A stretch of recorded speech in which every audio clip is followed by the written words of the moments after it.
we simplify too much the path towards work that you're really passionate about. So starting around the time when I was a kid, so starting the early 1990s when I was in upper grade school, if you go back and do the research, that's where we first see the emergence of this idea, the phrase, follow your passion. Wasn't really a phrase that existed until about the late 1980s or early 1990s. So for my whole childhood, and I think the next generation's childhood, this idea has been around. My argument was, it's more complicated than that.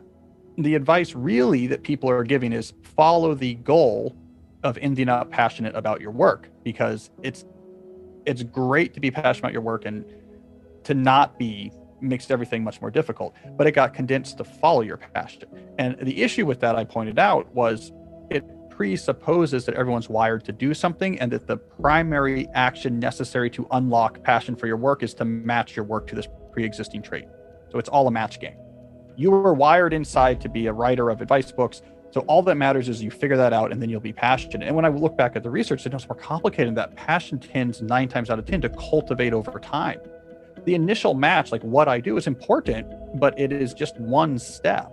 There might be many, many different paths that can lead you to passion. So, pick one that's reasonable. What's important is what you do once you pick one. In the moment, what you're doing is, what is something I can do that is available to me, that works with sort of existing skills or talents I already have, and crucially, will open up more interesting opportunities if and when I get good at it. Now, there is going to be a lot of things that probably satisfy those criteria in a lot of people's lives. Don't sweat which one you choose. Take one of those and then focus on, let me now go all in on this. Over time, passion begins to grow.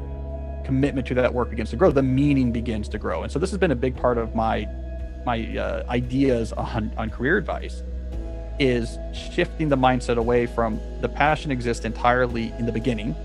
So you just have to find the right job to unlock it, versus passion is something that you have to very carefully grow over time, so that 5 years from now, 10 years from now, you're really loving where you are.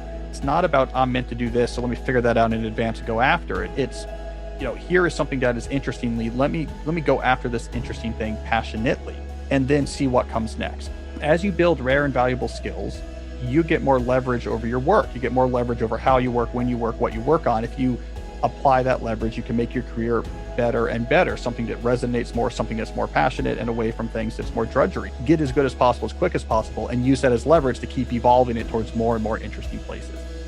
That's the framework that 9 times out of 10 explains how people who today would say, I love my work, how they got there. It's not that there's one thing you're supposed to do. It's not a wrong major or a right major. There's a wrong motivation and a right motivation. Yeah, work is work. It's often going to feel hard. So what matters is you're motivated to keep going. Lifting weights, heavy weights, is hard. But if you're a professional athlete, you don't read it as hard in the sense of, I wish I wasn't doing this. You read it as, I love the burn I'm feeling, because it means I'm going after the thing that I care about. This burn means my muscle's going to get bigger, and I'm going to throw that fastball faster. When you feel like a difficult action is being undertaken because you chose to, you can tolerate that difficulty much better than if you feel like you were forced into it, or was someone else's decision. We can do very hard things, but the rationale really matters, So it's not, hard work is not just we have a certain amount of substance to spend, and who cares how we spend it. No, the amount we have, the energy we have to spend on hard tasks is very influenced by why we're doing the hard task. And so it's a hack in some sense, but also I think it's much more fundamental.